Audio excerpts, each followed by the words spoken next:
Salut à tous, alors je vais vous présenter un petit spa que j'ai acheté ce matin chez Action. Pourquoi j'ai acheté ça? C'est parce qu'il était en promo plutôt intéressante à 199 €.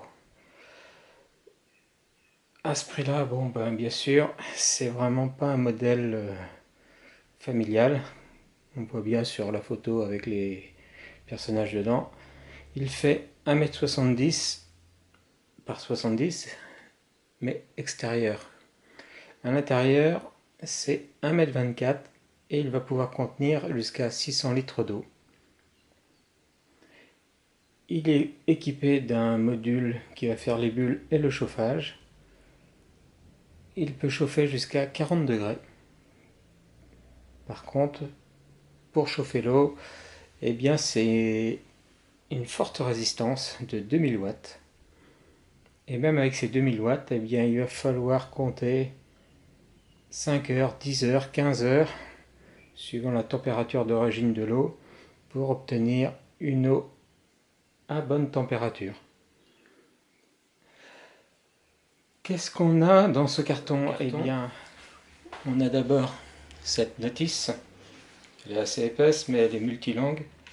La partie en français et entre ces deux marque-pages, on voit ça fait une dizaine de pages, dont 5-6 sur les précautions électriques, les précautions sur l'eau, avant de commencer sur le montage en lui-même.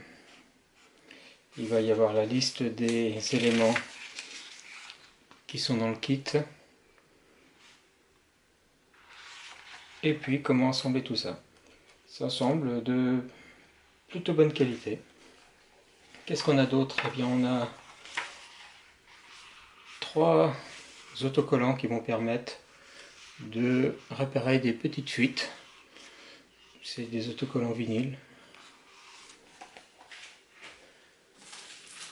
On a une notice pour la gestion du filtre. On a une feuille de sécurité plastifiée et vous les demandez de l'afficher à moins de 2 mètres de l'appareil. Comme quoi ça rigole pas avec la sécurité. Sur le risque de noyade, qu'il ne faut pas plonger, etc. Comme si c'était un équipement pour collectivité. Ensuite, 2 énormes cartons.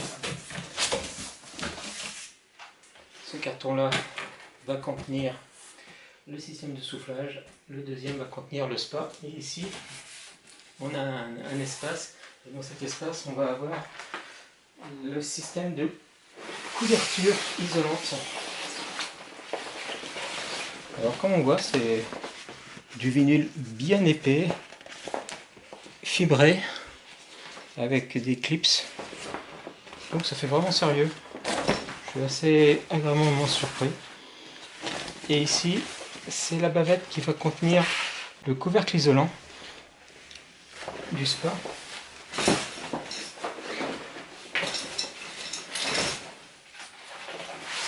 Isolant étant comme une boîte gonflable.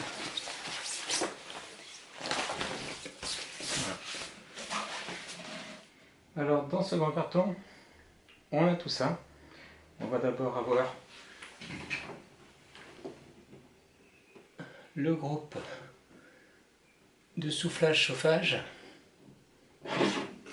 Pas très très lourd, ça fait 5-6 kg. C'est plutôt encombrant.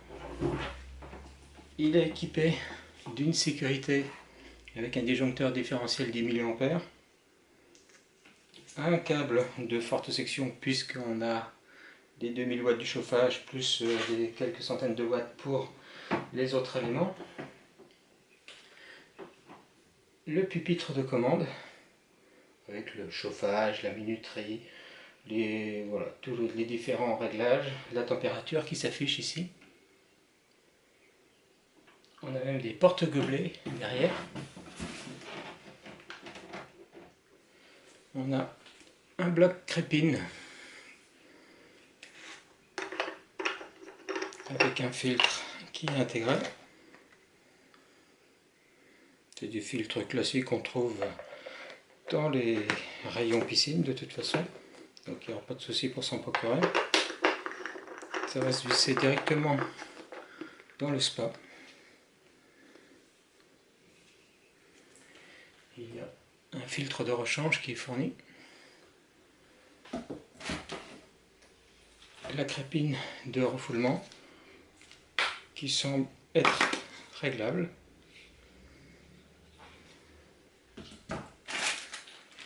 Des accessoires de soufflage.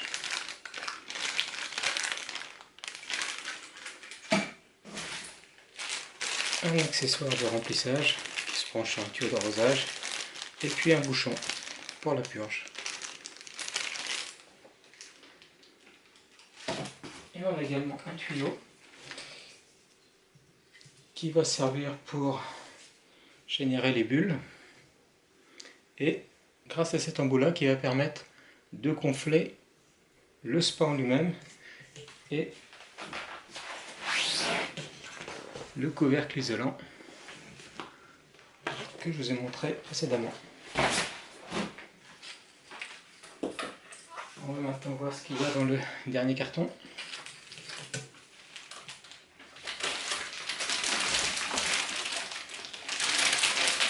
Dans le dernier carton, on a un grand sac qui contient le spa en lui-même. Eh bien, je vais déballer ça. Et puis on se rejoint plus tard.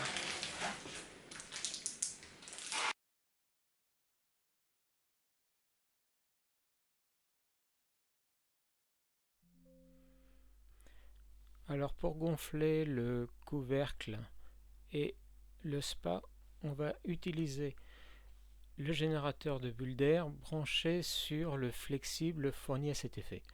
Ce flexible est équipé d'évents qui permettent de limiter la pression de gonflage. Néanmoins, il faut mieux surveiller lorsque l'on gonfle. D'après la notice, j'aurais d'abord dû mettre le matelas d'isolation dans la bâche de fermeture, mais bon, ça se fait bien quand même en le mettant après. On voit pas de souci particulier pour cette étape. Une fois qu'on a fini de gonfler les deux éléments, on ferme les deux ouvertures en serrant bien, et puis on va pouvoir brancher le spa sur le générateur de chauffage et de bulles. De même, il y a 3 vis à serrer, les joints sont déjà intégrés, c'est de la très bonne qualité et puis c'est très simple. Il ne reste plus qu'à remplir d'eau la cuve.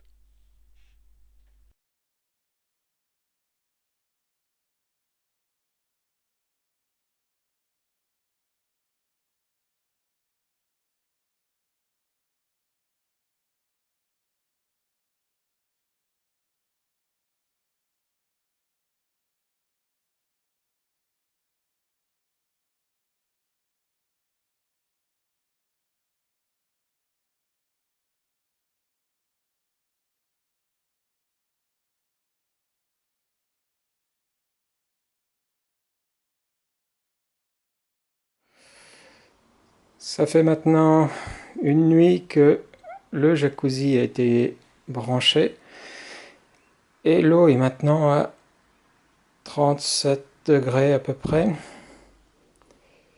Il faut compter 2 degrés par heure d'augmentation. Et puis j'ai fait un essai en coupant l'électricité ce matin. On peut compter également qu'il va perdre 1 degré toutes les 2 heures. Donc au niveau économique, électricité, c'est pas ça. Je vais essayer de regonfler un peu plus le coussin d'isolation. Parce que comme on voit ici, il y a vraiment un gros jeu entre le couvercle et la structure.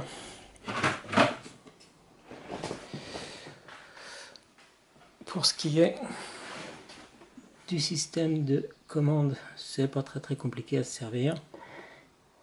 Avec ce bouton, on peut le verrouiller. La LED ici s'allume. Un appui long et on le déverrouille. Ici, c'est un timer pour économiser l'énergie. Le premier timer, c'est combien de temps il va chauffer. Le deuxième timer, c'est dans combien de temps ce timer va démarrer. C'est-à-dire que si on n'est pas là du week-end, mais on veut qu'il soit chaud quand on revient, et ben on peut mettre jusqu'à 40 heures de délai avant que ça se mette à chauffer. Ici, c'est pour chauffer.